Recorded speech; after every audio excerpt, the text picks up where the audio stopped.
very much. Thank you for the introduction.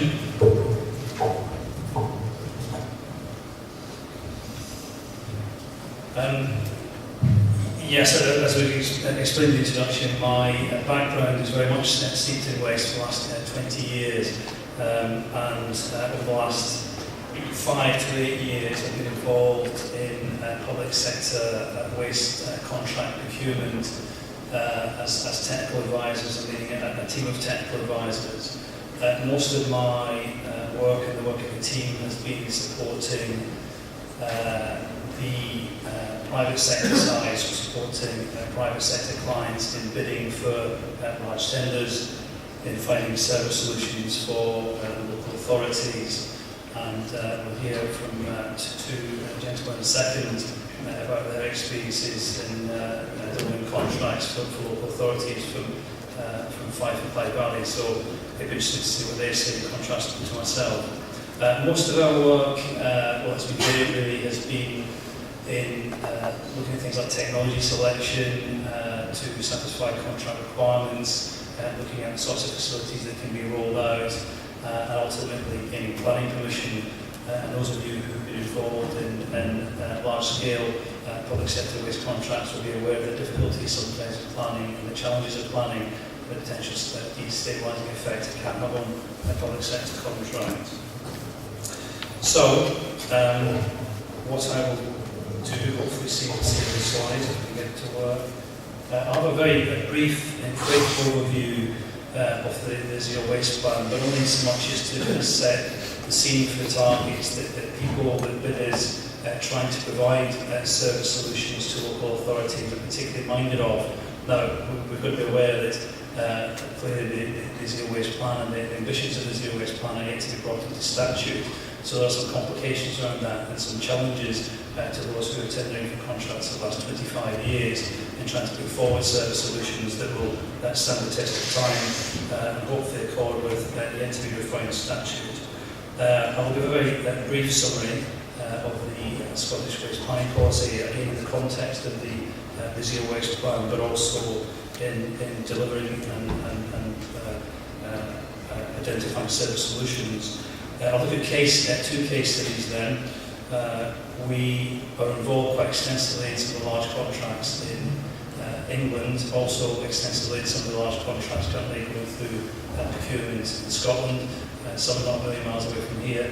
The Scottish ones are by and large not quite as well advanced as some of the ones south of the border, so for confidentiality reasons I won't be able to cite examples there for procurement reasons. But actually, in citing Greater Manchester, and whilst the targets theoretically in England fall short of the ambitious Zero Waste Plan targets, nevertheless, some of the individual targets selected by local authorities in England are not akin to the targets in the Zero Waste Plan, and therefore some of the infrastructure that's been consented down there and some of the infrastructure that's been delivered now is not, again, dissimilar to the sorts of infrastructure that you will see being delivered in Scotland in the near future. So look at two case studies, one Greater Manchester Waste PFI, and then very quickly at a Scottish merchant facility that has been funded and invested in on the basis of being able to generate a commercial return under the ambitious targets of the Zero Waste Plan. So turning very quickly to the Zero Waste Plans and ambitious targets, I'm sure you have heard lots about them over the past couple of days and many months. And just to cite a few, but again, when you put together service solutions for the next tens of years that really kind of jump out to you. First of all, requirement to sort of segregate the major recyclates, banning of disposal of recyclates at landfill by 2015. Ambitious target of 70% recycling and composting of all waste by 2025, targets until that point, and restrictions on inputs to landfill with a maximum of 5% by 2025, again with progressive targets up until that point. And unique at the minute to Scotland, restricted inputs to EFW, residual waste only, which is in effect treated, as we interpret it at the minute, and certainly those that are bidding that are involved in interpreting at the minute, is treated unsorted waste, in other words, unsorted waste further treated to remove any recyclates that have not been removed in source segregation. A very quick look at some of the key aspects of the SPP. The SPP certainly supports to support the zero waste targets and the ethos of zero waste, recognises that to achieve the targets that we need to deliver extensive infrastructure, not just for municipal waste but also for C&I waste. Requires that development plans identify appropriate locations for facilities. And just a footnote here, really, that things are slightly different here, perhaps to an extent arguably a little bit more advantageous in that it's possible to get planning permission in principle for large-scale waste facilities, which in procurement terms means that procuring authority can manage its own risk and exposure. We've seen a lot of local authorities come foul of this in England through an ability to achieve planning permission. Able to get planning permission in principle, keeps options open, doesn't restrict the commercial angles, and allows people to bid with some degree of confidence that these facilities can be delivered. So I'll cite two examples. I won't go into lots of statistics, really just to demonstrate the kind of practical elements of trying to get these facilities delivered on the ground. I'm trying to juggle with my paperwork as well. The Greater Manchester Waste contract, we heard a little bit about it before. I think there was a CIWM trip down there this year. It's one that has been on the go for some years, really, and now at the point where facilities have been constructed and commissioned, and some of the largest and most innovative facilities in the UK operational. A large contract, a successful contractor at Verdor Line. We worked within their team both prior to bidding and post financial close. A large contract to deal with 1.2 million tonnes per year of household waste. That's a significant tonnage, clearly. One of the largest, the largest waste PFI in the UK, and as I understand it, the largest waste public sector contract in Western Europe. But the contract, going back some time, local authorities more commonly, going back in time, tend to procure contracts that would deal with a wide range of waste. That tends not to be the case so much these days, and certainly some of the Scottish contracts I've seen come to market are dealing with individual waste streams individually, but under Greater Manchester they were all linked together and awarded to a single contractor. So we see commingled plastics, cans and glass. We see commingled food and green, residual waste, which will be defined in Scottish terms, Scottish zero waste terms, as unsorted waste, waste from household waste recycling centres. So the technology that was chosen to deal with those particular wastes, some of it similar to the sorts of technologies that have already begun to be rolled out north of the border, certainly for separating out commingled and dealing with food and green. So MRF technology, fairly standard MRF technology, separating out, back out plastics, cans and glass, with those materials being sold into market to generate return and revenue. IBC technology to treat commingled food and green waste, and some local authorities north of the border are following that sort of that principle of mixing food and green, and back-end generation of soil product, which under Greater Manchester is also being sold into market, generating revenue. Then I suppose coming down to the kind of tricky element and where the challenges are faced in trying to deal with what's left, the unsorted waste fraction. Well, the technology there is probably not dissimilar, really, or at least the approach not dissimilar to some of the sorts of technologies that you'll see being rolled out north of the border in the not too distant future. So, two stages of treatment. First phase, separation, so that's recovery of unrecovered recyclates, followed by a technology to have a primary phase, an initial phase of recovery of energy and a small amount of heat to be used within the process. That process generates a fuel. There are 4 strategic plants located around Greater Manchester, each with a tonnage somewhere ranging between 100 to 150,000 tonnes, which typically is a tonnage which is economically viable for one of these sorts of plants. So they're all generating fuel, strategically located next to rail lines, so that fuel is then taken out by rail and treated at a regional energy recovery facility, and that facility recovering electricity, but also heat, which is redistributed into local chemical works. I think those of you who perhaps visited the facilities earlier in the year will probably want to see where the first phase NDT facilities, which are now operational. Turning a little bit to planning risk, and again to reiterate that point, that clearly in terms of risk for any public sector procurement contract is planning. We've seen before that there's a facility within the Scottish planning system for planning permission in principle to be granted.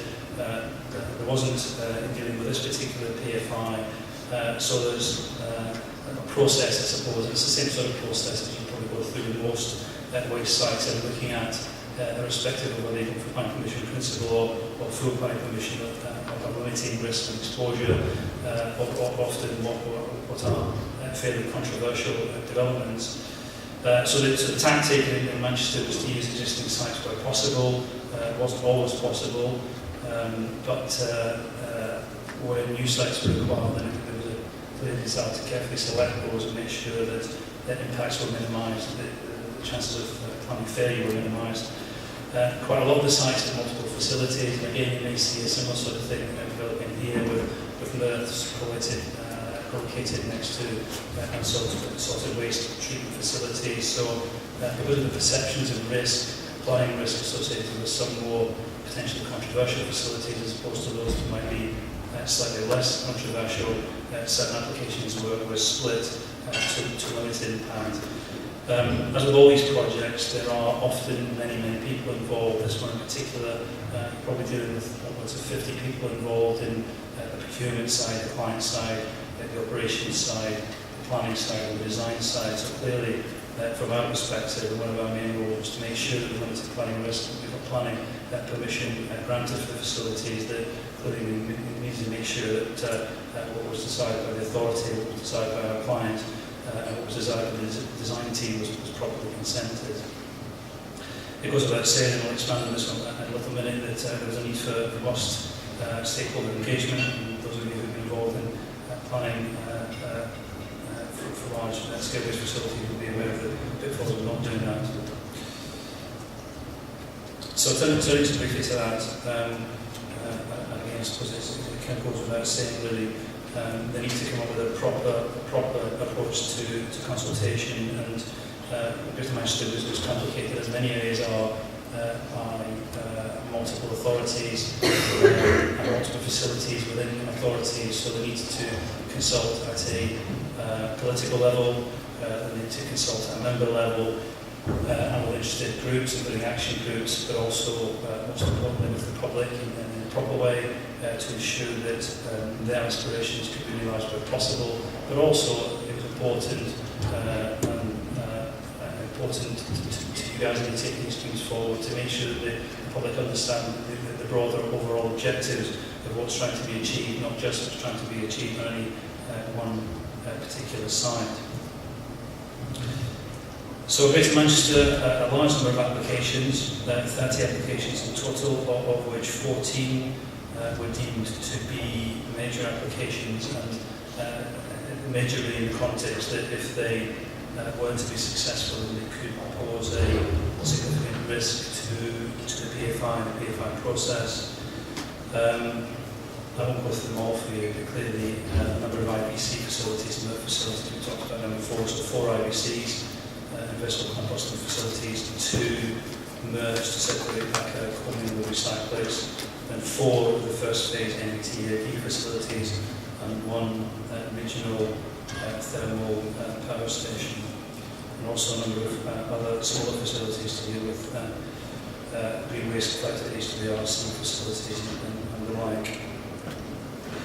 Not the best of slides, I'm afraid, but what you should be able to see in front of you is a map depicting Manchester with a boundary around the county, individual authorities identified, and a number of dots. The dots represent the facilities.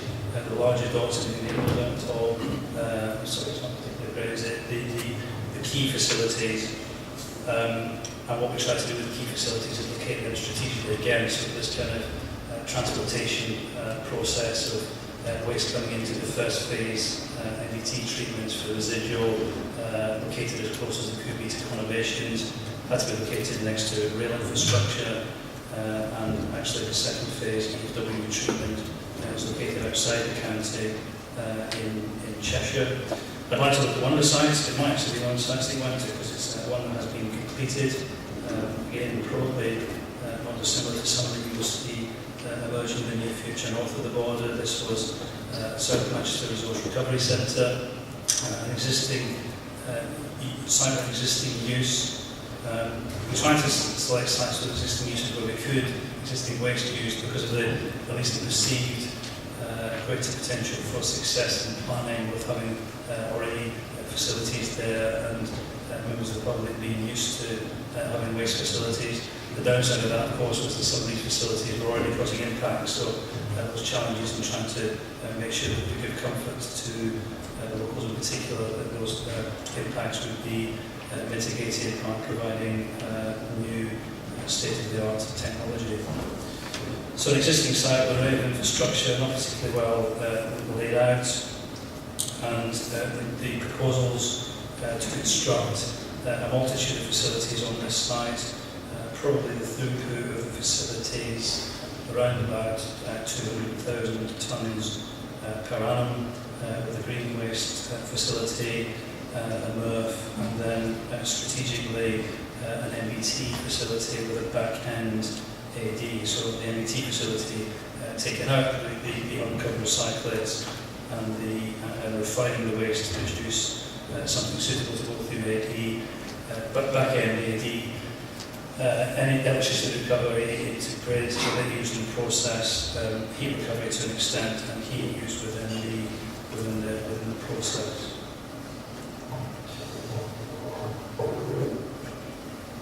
Quite a few challenges with this site, and again, the challenges come with using essentially existing waste use.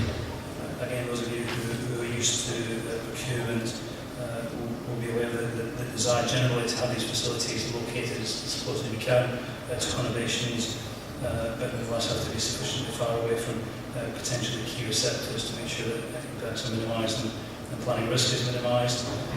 This site had many challenges because it was right in the middle of a housing area, industrial estate, surrounded by major roads and adjacent to a local nature reserve. Having said that, there was established waste use, it had reasonably high tonnages going through in any case, and clearly what we were able to demonstrate was that the new technology being provided would be state-of-the-art and would mitigate some of the already perceived impacts of the local communities. Mitigation, really, to deal with some of those impacts are kind of given these days. We're dealing with these kind of large-scale waste plants, so clearly air quality is a key issue. Coupled with air quality, and from these sites need to produce stacks comes additional visual impact. These things all need to be clearly mitigated. Negative air pressure is kind of given these days in these sorts of facilities, with air being drawn into the facilities as opposed to being allowed to vent to atmosphere. It comes with that, they need to provide air treatment and therefore a stack. So these things ought to be analysed in terms of impacts, and clearly they were. Greater Manchester, and again I'm citing Greater Manchester, I know it's not on the border, but there are some contrasts close to here that are going through procurement at the minute, and I would be surprised if we didn't see, for certain areas in Scotland, the same sorts of technology, maybe not exactly the same sort of approach being adopted in the future and things be provided that are kind of similar to these kind of processes. So quite a success really, as I mentioned, to 30 planning permissions for what often were controversial facilities permitted over 2 years. Financial close dragged out a bit, was as well documented that it was pretty much the head that it was financial close. The credit crunch came along, so partly because of that, but partly because the planning was dealt with quite expediently. All the conditions were in place prior to financial close, and actually the vast majority of applications were approved within 6 months of submission, and quite a few fairly quickly after appointment of PB, and there were no refusals. I'd like to look very quickly at, I suppose, to demonstrate the principle that facilities are being rolled out to deal with unsorted waste, residual waste within Scotland, and that the market is taking a view that these things can be invested in.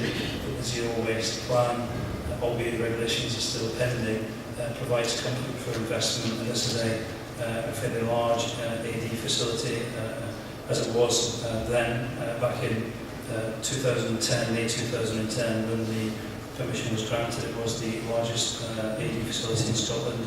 I think it probably is actually still the largest facility. Developers and investors, HG Banks and Scott Waste. And the principle is really the same. The facility actually not dissimilar to the ones we've been through. Really, it's a front-end MRF to treat the unsorted waste in an effort to get to a position where they can be classified as residual waste, and an AD process to generate fuel with treatment technology, etc. Again, the selection of the existing site, an expansion of the facilities within that site to effectively change the way that the waste, the income and waste is being dealt with, and some comfort that in terms of investment, that there was an existing waste stream there.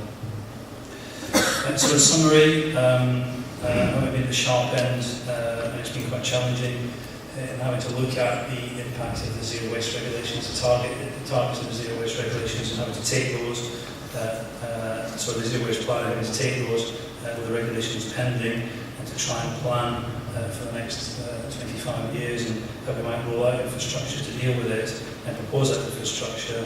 Well, it does set ambitious targets. There's certainly a strong expectation of industry, not just through public sector procurement, and I guess in the main that's what we're talking about here, but beyond that into the commercial markets to be able to deliver it, which the industry seems keen to do and able to do. But to do that, these confidence in procurement mechanisms, in particular public sector procurement contracts, and there have been a few instances where things haven't been as smoothly as they might have been, and we saw recently some of the key English contracts where PFI credits were removed through government savings schemes, that it did cause a lot of grief to bidders and to local authority, it has to be said. I need confidence in the planning system as well, and I think the planning system in Scotland gives that confidence, and certainly the ability to deal with planning permission principle probably puts us a step ahead of our southern neighbours. And I think, to be fair, and whilst we've concentrated a bit on Greater Manchester plans, they have ambitious targets when they get to Manchester contracts, but not dissimilar to zero waste targets, and it's clear from that and from local facilities that industry is prepared to invest, and that we can deliver a plan which can achieve those targets. Thank you.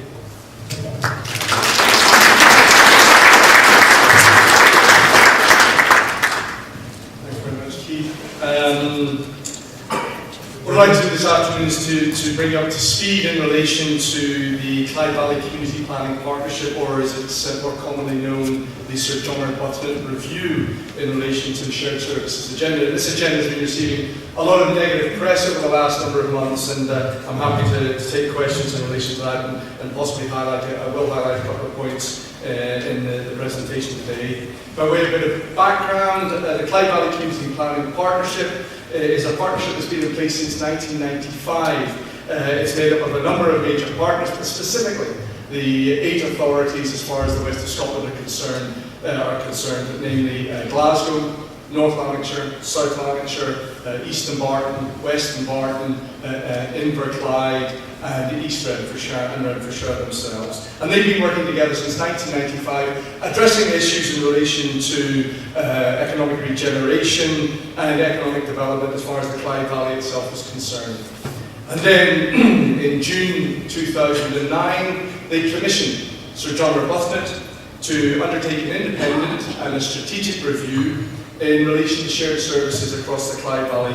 And Sir John was tasked with a number of areas of investigation, but specifically he was asked to identify any good examples of shared services between the authorities that could highlight as a best practice situation. And he was also asked to identify shared services opportunities between the 8 local authorities as highlighted.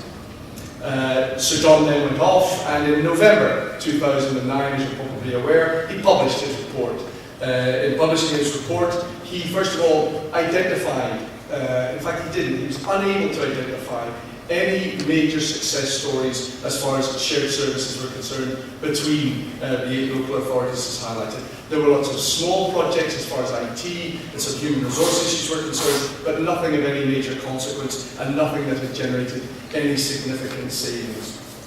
In line with his, the other outcome of his report was that he identified 7 specific areas where he felt further work could be undertaken in relation to shared services and where the authorities could work together on a more cooperative basis.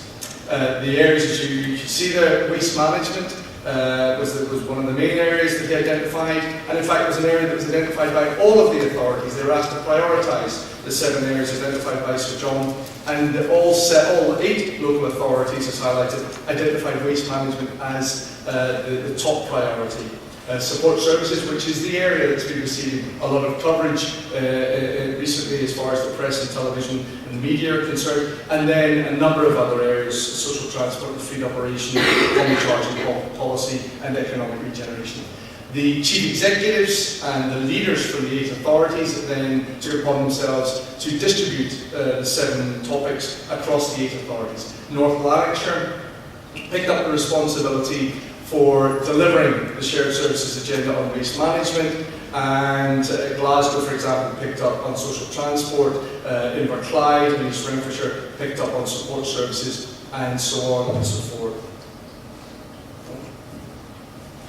To give an indication of the scale of the waste agenda in relation to the Clyde Valley, and this actually doesn't capture all of the waste, these are the participating authorities, which I'll come on to in a moment. The project as it stands at the moment will be dealing with and handling over 810,000 tonnes of waste, or 27% of the total waste arising within Scotland.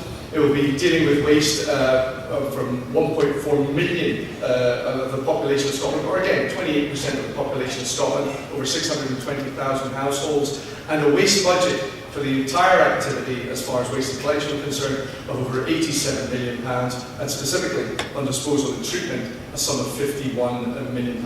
It also identified, or we identified, that the recycling activity across the whole of the Clyde Valley was sitting at a level of 34%, but that had major ranges from some authorities that were sitting at over 40 or 43%, to other authorities that were sitting at 20 to 22% as far as performance was concerned.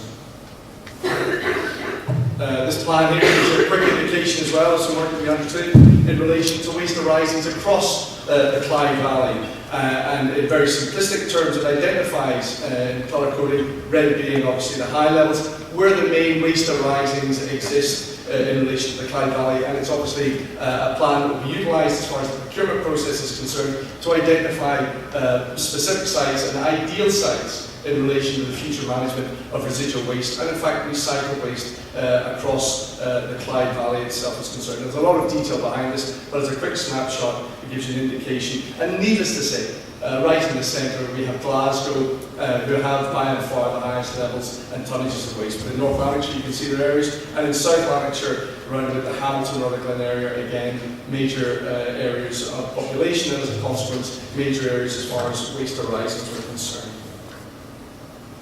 So, some of the milestones. I've already highlighted North Lanarkshire was identified as the lead authority. The core team were established in September 2010, and our first objective was to deliver an outline business case in November of 2010 and present that to the 8 chief executives and the 8 leaders of the authorities that I previously highlighted. The outcome of that very detailed exercise identified 3 options. The first option related to leaving everything as it is, and let's just continue to work together on an ad hoc basis. As contracts materialise, we would be able to jump in and jump out of those contracts or procurement processes as you wish. As the project director, my feedback to the chief executives and directors was that wouldn't deliver any of the objectives that we have as far as either Sir John or Buzzard, as far as shared services or the vision of shared services were concerned. The second option related to taking all activities in the Clyde Valley, that being collection, treatment and disposal, bringing them together, transferring them to an outside organisation, an arm's length organisation, and have the whole activity as far as waste collection and disposal is concerned within the Clyde Valley managed on that basis. My feedback in relation to that option was it was too big a step, too early and too soon. And in fact, I highlighted, and again, colleagues around the room will be well aware of this, as far as the nature of the beast is concerned in relation to the employees within waste, I indicated that you probably wouldn't see me for 24 months as I would be involved in union negotiations in relation to equal pay claims for that period of time. The third option that was presented was that we should move down the route of treatment and disposal and take all the treatment and disposal activities and transfer them into the new entity, and as a consequence in relation to that, the actual numbers of employees over still just under £60 million of activity, but a much more manageable activity, and my recommendation was to go down that particular route, and that was accepted. But interestingly, there were a number of chief executives around the room who wanted to go for the second option, which was all activities, both treatment, both collection, treatment, and disposal. So they bolted onto the recommendations that I made, that within 5 years of the creation of this new entity, that all treatment, all collection activities will transfer as well.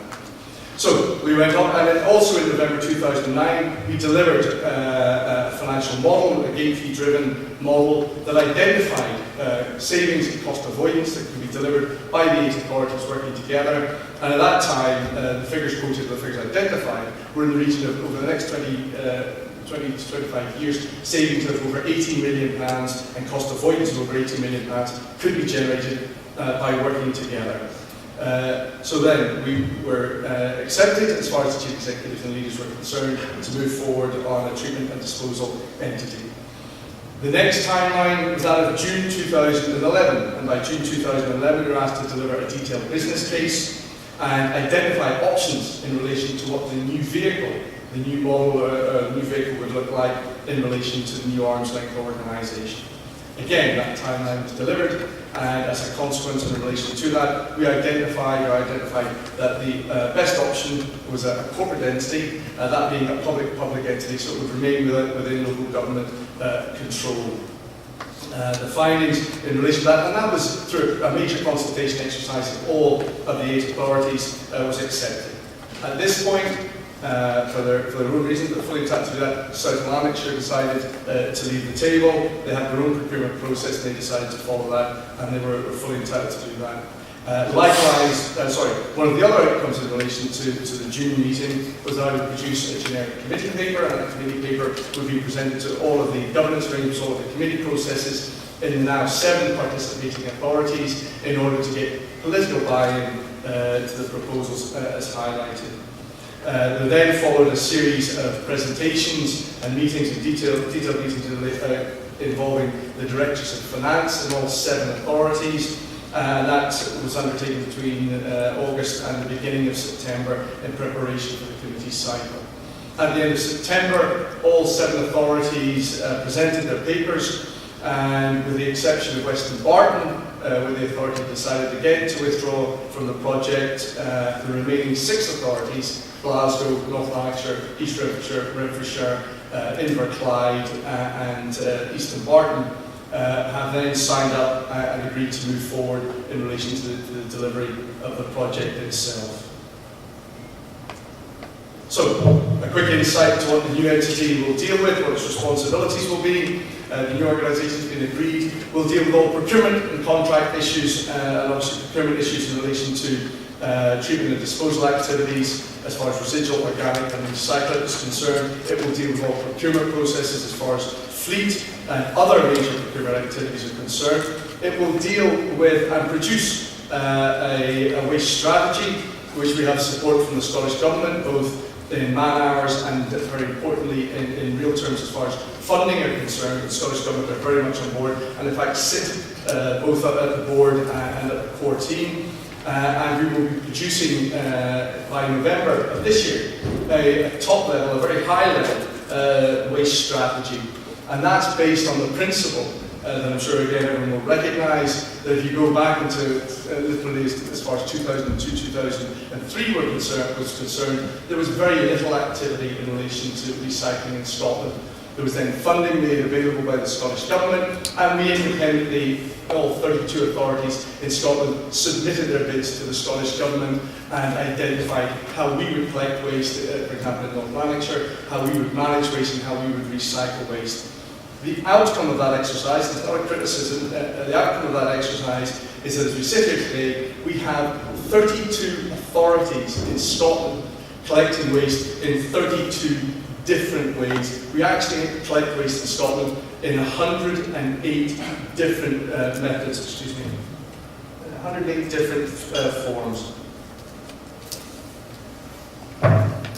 Merely an observation, but in such a short period of time from 2003, 2004 to where we are today, to arrive at that outcome is obviously not a particularly positive picture, specifically, well, obviously relating to how small Scotland is. So as far as the Clyde Valley is concerned, one of the areas that was identified by the leaders and the chief executives was that we would produce a strategic waste policy, top level at the moment, very much aware of how sensitive this is, and that would then be developed in the coming years with an overall vision that we would streamline waste collection within the Clyde Valley in the coming years. I have said and made it very clear to the chief executives and to the leaders, and they're very much aware of that, you need to recognise the sensitive nature of that topic and of that agenda. And I always highlight many of the services I run, for example, grounds maintenance. If we were to have an issue as far as grounds maintenance was concerned, we stopped cutting the grass. Somebody might notice in about 3 or 4 weeks. If you go home tonight as a resident within North Lanarkshire, whatever authority you live in, and your bin hasn't been emptied, you lift the phone. And that's at the level of sensitivity in relation to waste management. However, that's also one of the aims, one of the objectives that we're looking at. And finally, there will be the transfer of all budgets, staffing, contracts that are currently being undertaken by all of the 6 authorities as highlighted. So, moving on to the joint procurement process.